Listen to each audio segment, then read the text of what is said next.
Okay, okay, great. Welcome back. Thanks, Femi, and thank you, Theo and Chloe from Genesis Analytics. Let's keep moving along. It is my great pleasure to introduce you to our next keynote speaker, the founder of Chat Advisory, to reflect about the M-Agri journey, bridging the digital divide, and envisioning a holistic ICT for agri-food systems. Ms. Christelle Derby, welcome. The floor is yours. Thanks so much for joining us today. Thank you very much for inviting me. It's a great pleasure. So I'd like to introduce myself very briefly and the reason maybe why I'm here today and what I'm planning to share with you. So I've currently have a portfolio career mixing independent non-executive director roles with teaching with Cambridge and some advisory as well. But my great passion and something I've worked on for quite a few years is ICT solution for agriculture. And I'm going to take you through basically some insight and reflections that I've got looking back at my whole, my whole journey. And I hope you find it interesting. And we'll keep some time at the end for interaction, because otherwise hearing myself for a whole hour would be way too boring. So a little bit about me and my journey, my path when it comes to innovation, impact, and digitalization. It's not the word I can say very well. The majority of my talk today will be around what I've learned at Vodafone. This is where I started my career when it comes to innovation and agriculture and digital solutions. And then I moved on to the global platform for sustainable production of sugarcane. It's a standard, a Bon Sucre standard, and where I had some experience around digital solutions as well. And for the last 6 years, I have been a trustee for an NGO called Producers Direct, who works with smallholders in East Africa and Latin America, and is also experimenting and with digital solutions. So some great learnings there as well. And then currently I'm partnering with the social enterprise called XAPA. They're based in France. And they have also under their wing some mobile solution which is supporting sustainability in agriculture. So this is what my humble experience has been so far. So let's start with Vodafone. So Vodafone today, what does it look like? And it's interesting because it's like a blast from the past. I had to put my nose back into the business that I supported for so many years, and to have a look at what Vodafone looks like today when it comes to ICT for agriculture. So there's a number of things. I could see that they have a Vodafone Business Venture, which is a social enterprise dedicated to innovation and impact. And it's halfway road between profit making and philanthropy. And it's like separate unit. And agriculture, mobile solution for agriculture, is part of what they do.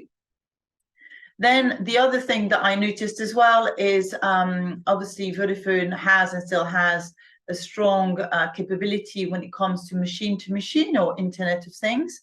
And they have been growing the business when it comes to IoT application for agriculture. So some solutions there as well that are being commercialized. And then when it comes to the consumer space, I could see as well that Vodafone had launched M-Farmer in 4 markets, mobile solution for farmers in 4 markets, so South Africa, Kenya, Tanzania, and Zambia. It's called eVuna. So that's the name of the application. So that's fabulous as well. And then last but not least, really impressed to see that Vodafone was present at COP27, really playing on the impact that they are having with all the array of solutions that they are offering the market, whether this is on B2B or on B2C. Now, the question you may ask yourself, and I get asked a lot, is how did they get there? So this is a picture of me looking back and post-rationalizing and putting into a model how Vodafone got there with the learnings that may come out of it.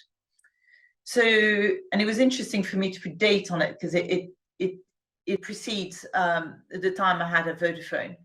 In 1991, Vodafone launched the Vodafone Foundation, which it was all about basically doing good, and it's all about philanthropy. And I would say this is the old world of ESG. ESG wasn't always ESG. ESG used to be actually called more around philanthropy. There would be business on one end and doing impact on the other. Those were the good old days or the bad old days, whatever way you look at it. Then I would say what happened to Vodafone is what I call accidental impact innovation. The phenomenon of M-Pesa, mobile payment, happened. And why do I call it accidental innovation? It's because I wouldn't say that Vodafone at the time was purposely looking to innovate. It just happened. It was the word on the street at Vodafone. The story goes that someone in the sustainability team saw the opportunity here, and it was also strongly led by the CEO of Safaricom, so our business in Kenya at the time, who saw the potential and managed to get some funding from DFID, and everything took off from there. And Vodafone is very famous for the work of M-Pesa, which is now available in a number of markets in East Africa and India also. Then interestingly, this is when I joined in 2011. Vodafone was very clear, very keen to replicate the success story because, M-Pesa happened. It wasn't really planned. It was really successful, and we got a lot of good press for it as well as income. And how did the genie get out of the bottle? Was probably the question we were asking yourself. So I got on board with the idea of replicating, looking for ways to replicate the innovation, the digital innovation of M-Pesa. Not a mean task, I have to say. And the way we started was to use thought leadership. We just looked at the potential for mobile platform, digital platform to enhance and empower agricultural value chains. And we produced a report called Connected Agriculture at the time to start to enable us to start having conversations with a large corporate like Unilever, Danone, Nestle, etc., to look at what we could possibly do. And this was really helpful because it classified potential solution in 4 different buckets. It was concrete. It wasn't anything we had in the shop, in our shop quite yet, but it inspired our customers. Then, you can see that it's not moving particularly quickly, but it's a big corporate. In 2015, we see the emergence of co-piloting of solution of M-Agri solutions, in particular with Unilever, who was keen at the time to improve transparency on certain value chains where smallholders were involved, and also give smallholders the opportunity to have access to better agronomy practices information. And at the same time, so this was on the B2B side, at the same time, we had very innovative markets. So Vodafone in Turkey, one of our most innovative markets, launched solutions for the consumer market, but targeting farmers. So in a nutshell, it consisted in having deferred payment allowances for the value offering, so enabling farmers to only pay when they had their crop harvested, different type of handsets, and access to discounts on input and agronomy services.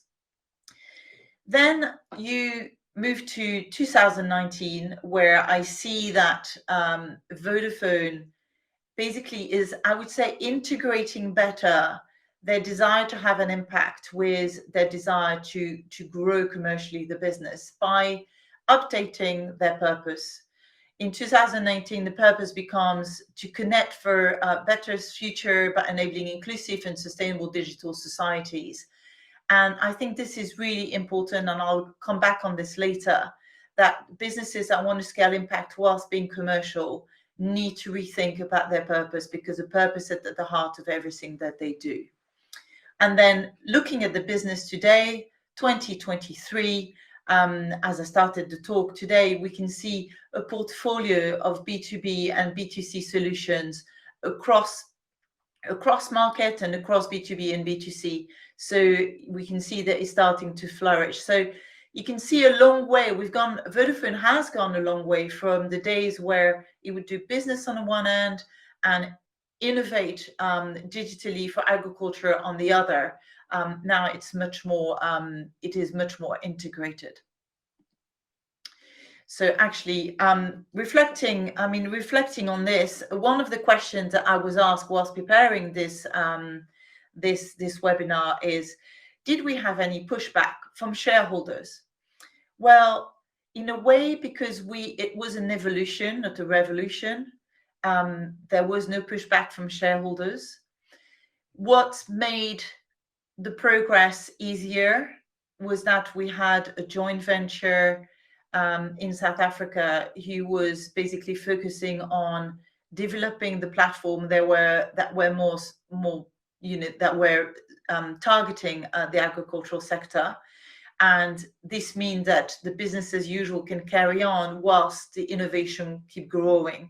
So there isn't so much so a conflict in the eyes of shareholders, because it is ring-fenced. So that's really helpful when it comes to a big corporate.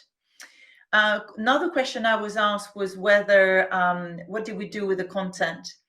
So I think the answer is multifold here. When it comes to B2B solutions, the content is sourced and decided with the client, and it's often content that already exists and is repurposed in a digital format. And when it comes to B2C, it's an interesting. So you have to then the Vodafone has to source it externally, but then it's very often some of the challenges that we faced as a telecom operator was to think of, we are responsible for the content we put out there, and what are we promoting when we put content? Because is this content aligned with regenerative agricultural practices, or is this content furthering the purpose of input providers, of companies offering fertilizers or intrants? It's very important to seek the right advice here. Another goal I was asked in preparing this presentation is, did we reach our goals? Were we successful? The answer is not simple. It's an evolution. As you can see with that slide, it's an ongoing evolution. When we started when Vodafone came up with M-Pesa in 2007, it had no idea that it would invest into digital solution for agriculture. It's always evolving. And I would say the benefit that you draw along the journey keep evolving. So at the beginning, when we did Connected Agriculture, the Thought Leadership Report, basically the benefits are being able to engage with C-suite, changing the narrative, and becoming far more exciting for potential business customer. Then we have license to operate. Having M-Pesa as a narrative is very powerful in terms of shareholder engagement, consumer engagement, and engaging with regulators as well, as you can imagine. And eventually, income follows, but income is never at the beginning the main KPIs. And at the moment, I would say Vodafone looks to have progressed quite a lot on the basis of the purpose having been really blending in the income purpose of the business with its impact.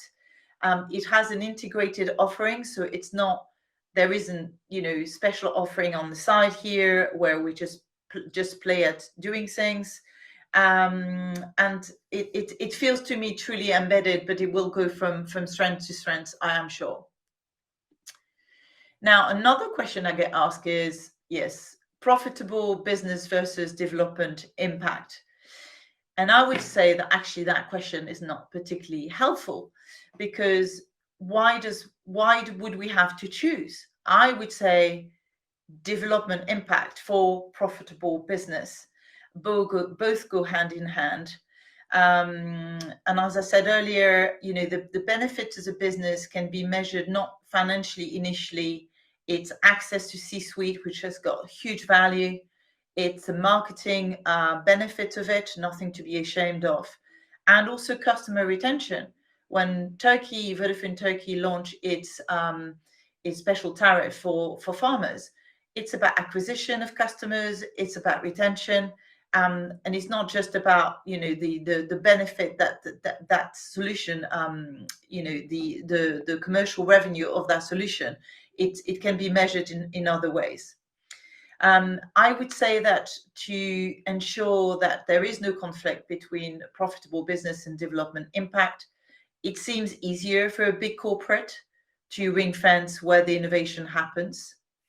And as I mentioned earlier, again, I'm repeating myself a little bit, having ultimately evolving the purpose of the organization to embracing both is it's completely essential. And it does take time when it comes to a large corporate. Another question I get asked is, how did we go about digital inclusion? And very often digital inclusion means, mobile penetration, accessibility of product and services, and a network coverage. But I think it's about more than that. So let me take you through my thinking in terms of how did we make our mobile digital services for agriculture inclusive in the market where we launched them. So first of all, it's proximity of network and distribution. That is key. That is a base. Proximity of network is about network coverage. So very often mobile networks are being criticized for having zones which do not have coverage.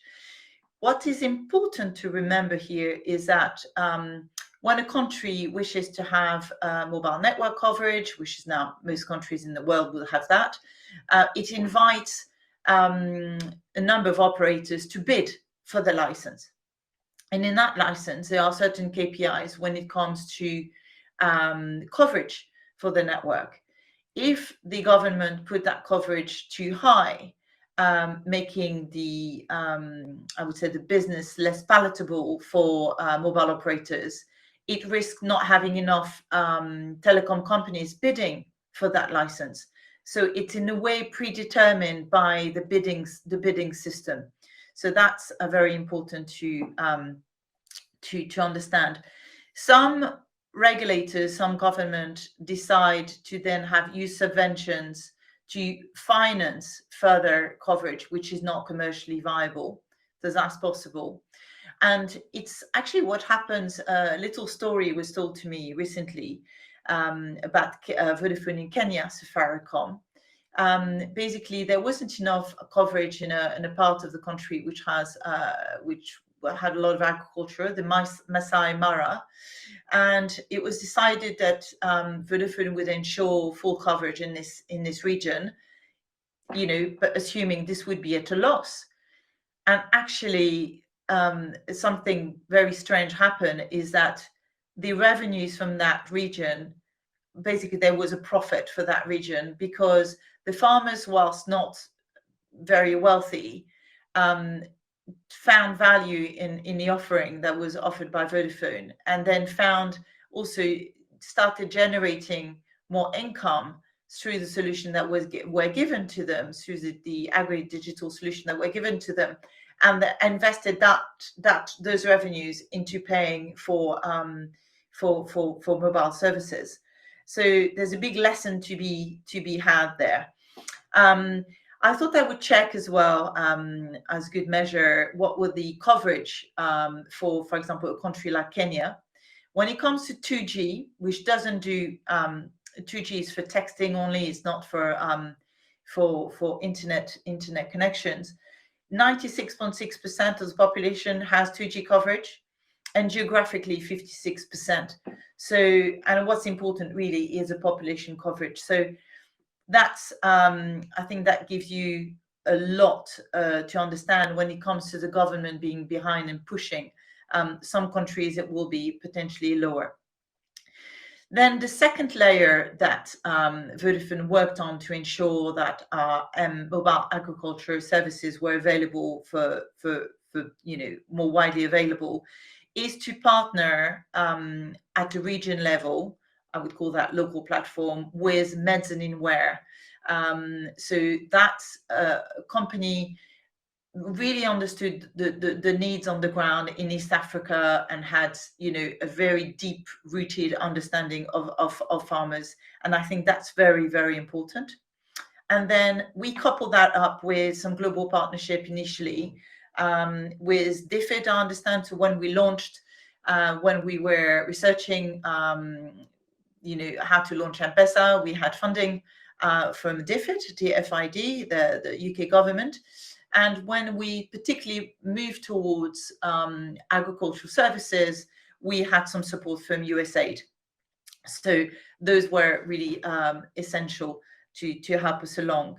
And then last but not least, I think part of the making, being digitally inclusive, it goes with the design.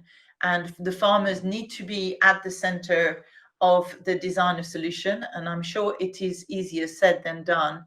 But I thought I would share with you what the Vodafone Connected Farmer looks like, the key modules. And so this is available, I mentioned earlier, in 4 markets: South Africa, Kenya, Zambia, and Tanzania. And we can see here that it's not just focusing on content and extension services with giving them the right info.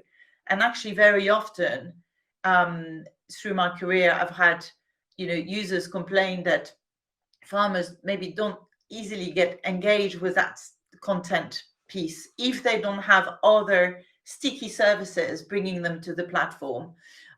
So I would say the sticky bit for Vodafone Connected Farmer is probably the economy side, the green side on the left, with offering of credit, insurance, mobile payment, and IoT precision services.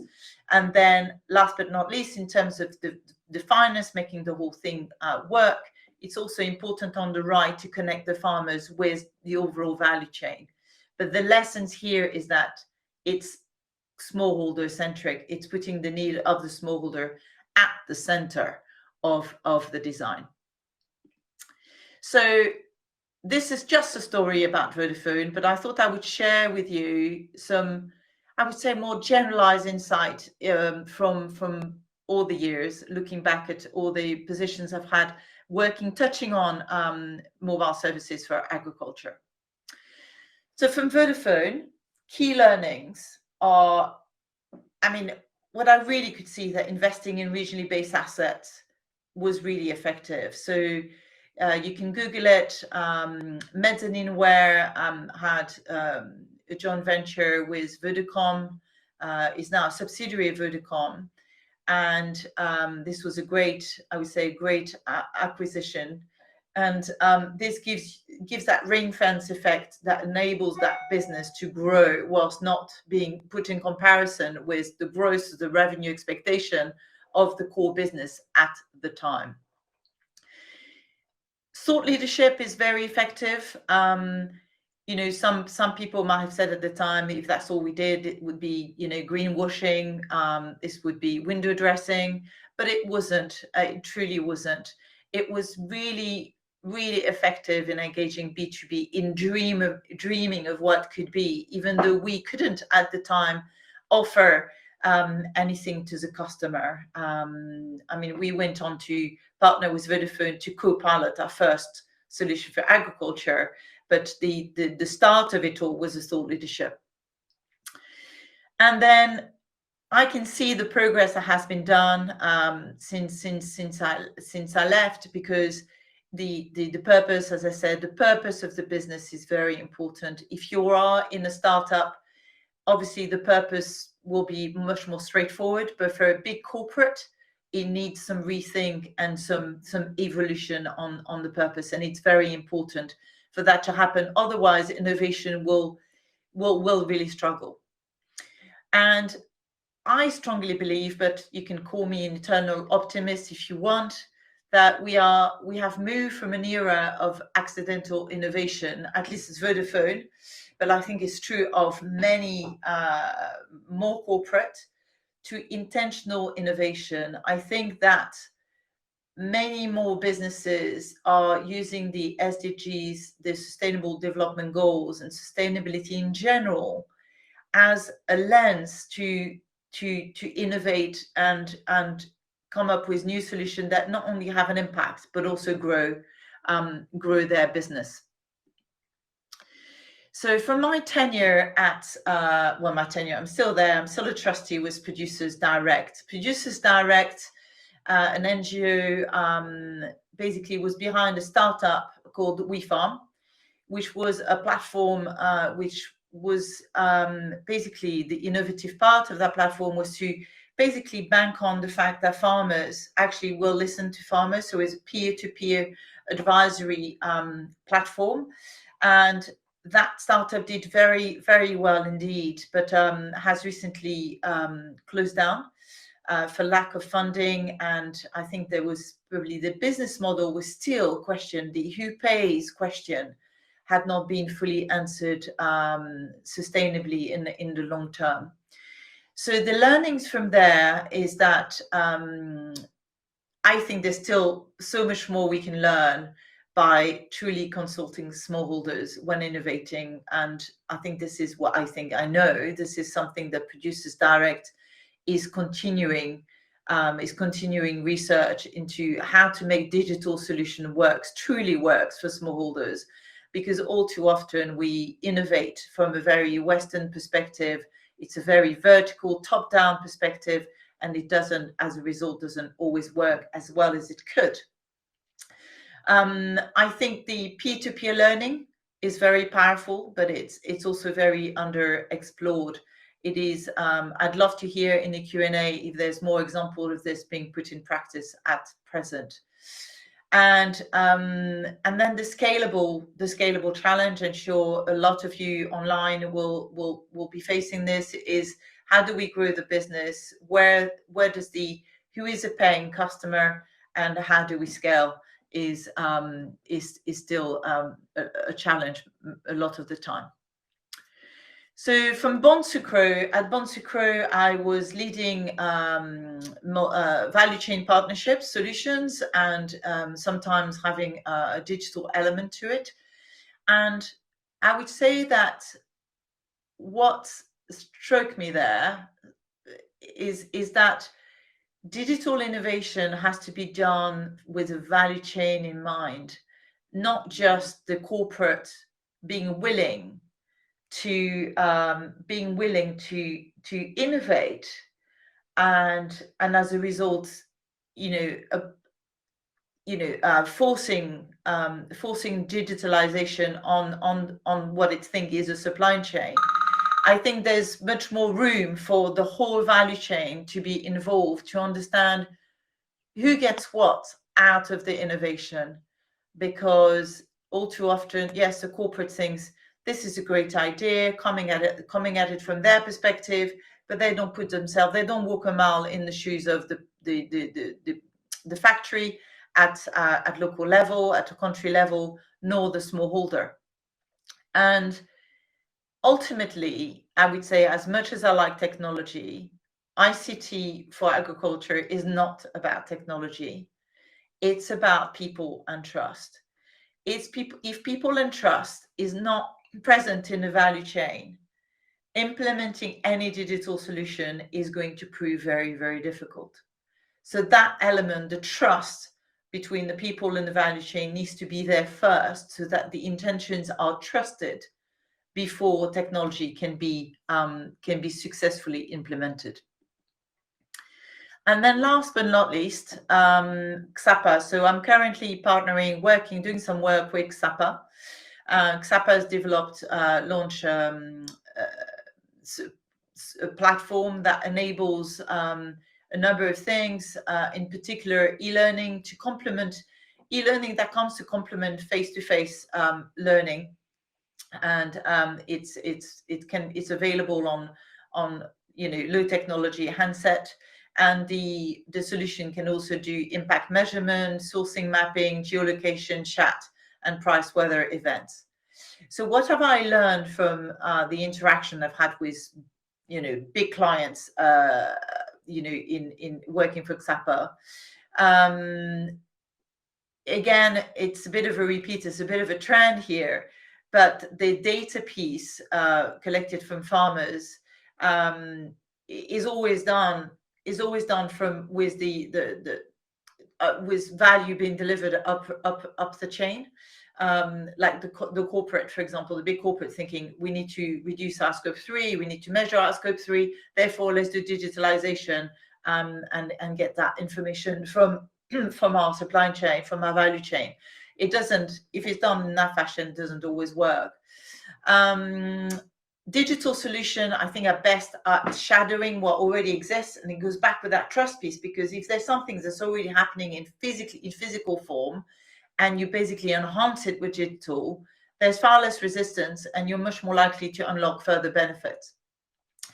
And then last but not least, this is my last comment, is very often people love technology and it's great, so do I, but we should always start with a why. Why do we want it, rather than what technology do we want and what do we want it to do? Is why do we want it and who wants it? And that can unlock quite a few doors. And I will leave it to this and open the floor for questions.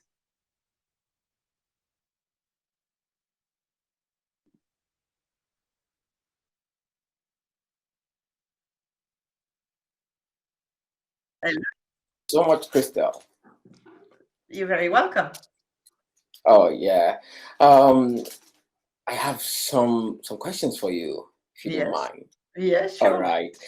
Okay. So I'd like to ask, you actually have an impressive career opportunities, and considering organizations you have worked with and worked for over the year.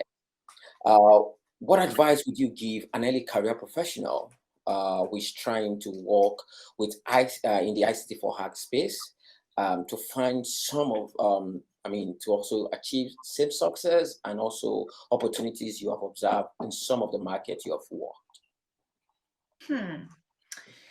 What advice I would give to someone who wants to work in this space? Again, curiosity and passion. I guess a lot has evolved, has moved on. The world has moved on a lot since I first joined Vodafone, and mobile solution for agriculture felt quite novel. But I think curiosity and diversity of experiences is important. So, for example, I was in corporate, but I learned a lot from being with Producers Direct as a trustee, because the angle is very different. What Producers Direct does is by farmer for farmer. The farmer is really truly at the center of everything they do. So, and they'll say it as it is. If something doesn't work, there is no marketing, there is no PR. So you really truly learn. But obviously that, as a career, that obviously is not remunerated. So it's maybe having a portfolio is quite useful. So you can do some pieces where you are being remunerated, but you can experiment with other organization where there isn't maybe remuneration, but there is a lot of learning. Well, thank you so much. I also have another question. So I appreciate and agree with your observation of the importance of prioritizing value chain over supply chain. Yes. And it is likely it's likely linkage back to one of your other points around people and trust. Yeah. So how do these successful companies and initiatives better build that trust with the people across the value chain?